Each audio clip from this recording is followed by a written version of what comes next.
Hi, welcome back. We're at Act 3. This video will cover scenes 5 and 6, the end of Act 3. This should be a short one.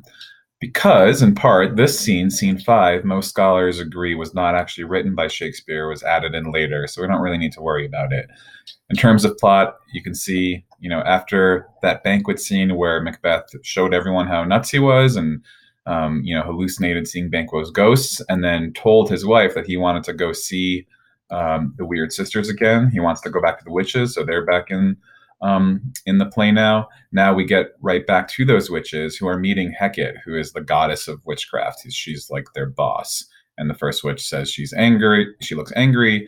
And basically, this whole scene is just a speech from Hecate yelling at the witches for giving Macbeth riddles and how he's a bad person and um, they didn't consult with her and now I don't know. It doesn't really matter. It's kind of setting up the plot of the witches getting ready for Macbeth to seek them out again because they know he's going to do that. So she knows that Macbeth is going to come back and try to find out more of his future, and she's going to plan some evil stuff, and she wants them to be ready with their charms, their spells, and be ready to give him some visions and do some evil stuff. Okay.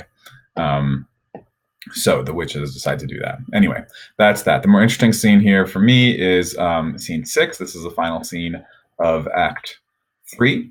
And just like the scene at the end of Act 2, after Duncan is murdered, we get that scene where Ross is talking to the old man, and they're both talking about how awful the night was and how awful it was that Duncan was murdered.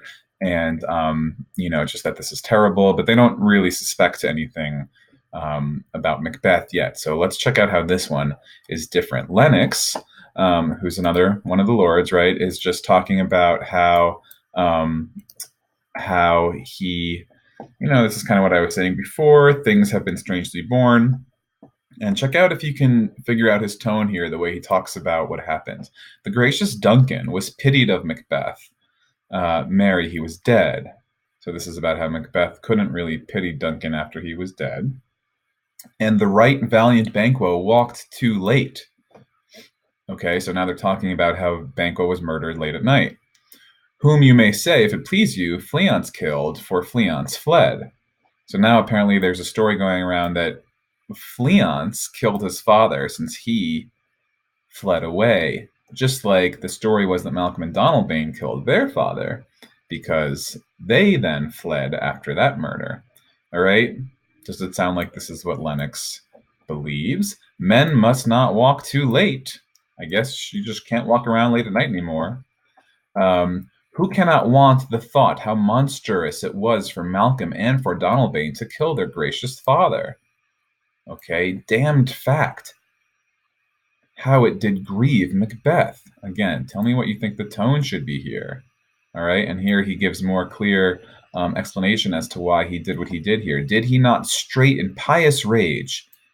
Again, he's calling Macbeth's rage pious. He was so angry about the murder of Duncan that he, the two delinquents, those two grooms, did tear that were the slaves of drink and thralls of sleep. Was not that nobly done?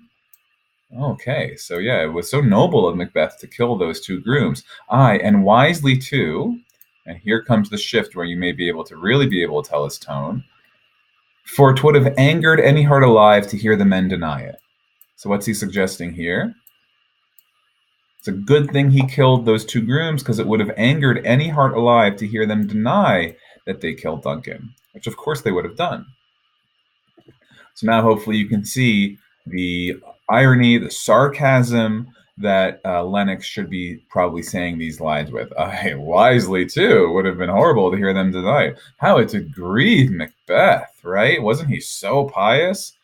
So if you pick up and you read that with some sarcasm, which I do here, then you can tell that the mood of the lords in Scotland is shifting in their attitudes towards Macbeth. Why would that be? Why would right now, in this scene, Act 3, Scene 6, would they be thinking differently? Everyone knows what happened the night before, okay? Remember the whole, scroll up real quick, it was things like, all this, they all saw him talking to the ghost, okay, and talking about people that are dead coming back from their graves. And then they know that this happened with Banquo. So you think people assume that he was behind Banquo's murder? It's probably not hard for a lot of them to connect those dots. Okay, so let's go back to his speech. He says, "So that I say he has borne all things well." This is Macbeth. He's handled everything really well, and I do think that had he Duncan's sons under his key, if he had them in his power, as and it please heaven he shall not. So now it's clear that what he thinks. He's praying that Macbeth does not have Malcolm and Donalbain under his key, meaning not have control over them. Okay, they should find what it were to kill a father. So should Fleance. Okay, so he's talking about these stories that both of them killed their fathers, and how Macbeth would kill them all if he could, and he's glad that Macbeth doesn't have the power over them there. But peace, for from broad words, and because he failed his presence at the tyrant's feast, I hear Macduff lives in disgrace. All right, so now the conversation turns to Macduff, the character who I told you is going to become really important in the next two acts. Okay, and now Lennox wants to hear from this other lord. What's the word of Macduff, because he's now disgraced since he refused the invitation to that banquet. Okay, so now he's asking, what's the deal with Macduff? This lord says, "The son of Duncan," that's Malcolm, "from whom this tyrant holds the due of birth." Aha! What's new here? Who's that about? So I think this is the first time we hear them use the word tyrant to describe Macbeth, and that's what he is now. All right. So now they hold him as a tyrant, and they realize that who should really be the king, okay, due to his birth, is of course the son of Duncan, which is Malcolm. Anyway, back to, so Malcolm lives in the English court and is received of the most pious Edward with such grace that the malevolence of fortune nothing takes from his high respect. So Edward is the King of England at this time, I believe, and is a very pious, very good king. Thither, Macduff is gone to pray the Holy King upon his aid. So what's Macduff doing? To pray the Holy King upon his aid, to wake Northumberland. This is a different kind of country in what's now the United Kingdom, part of northern England. And the warlike Seward, this is the person who was the leader, kind of like the king of this region called Northumberland, that by the help of these, with him above, capital H there gives you a clue about who that is, to ratify the work. All right, so what is Macduff doing? Let's read this again. Macduff is gone to pray the Holy King, Edward, King of England, upon his aid to wake Northumberland, this other region, and its leader, the warlike Seward, that by the help of these, with him above to ratify the work, we may again, what does he want to happen? Give to our tables meat, sleep to our nights. So give meat to our tables, give sleep to our nights, things that they don't have these days. Free from our feasts and banquets, bloody knives. This is a problem with Scotland right now. The feasts and banquets are covered with bloody knives. What's that a reference to? I think it's to the murder of Banquo, which happened during that banquet.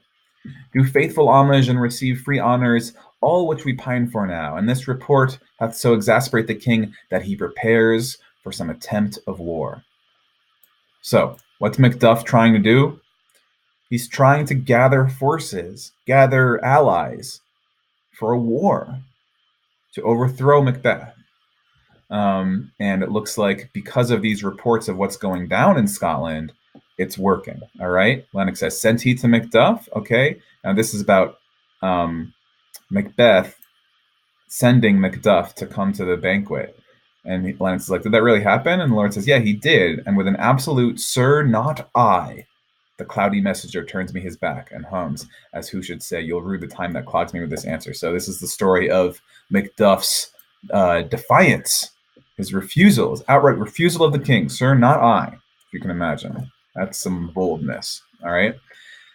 And that well might advise him to a caution, told what distance his wisdom can provide. Some holy angel fly to the court of England and unfold his message ere he come, that a swift blessing may soon return to this our suffering country under a hand accursed. They are praying here. They are praying for what?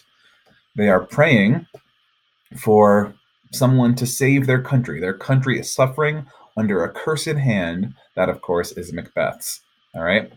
So that wraps up. You can see here Act 4 is about to begin. Back to the witches. Okay. But this wraps up Act 3 and gets us into the final portions of the play, where now you can guess what's going to happen. Macduff is planting seeds of trying to gather people for a war to come, of course, and overthrow Macbeth, all right, and save Scotland from Macbeth's horrible reign, all right? So that's something to look forward to. You know, the audience, I think, at this point wants that to happen. We saw how awful Macbeth has become, how evil he is now, completely given over to evil. So we want the noble people to kind of overthrow him. So now we have something to root for instead of just watching the horrible things that Macbeth does. Okay, phew, good. All right, so that's it. That is Act 3. There are 2 more acts in Macbeth. All right, see you next time.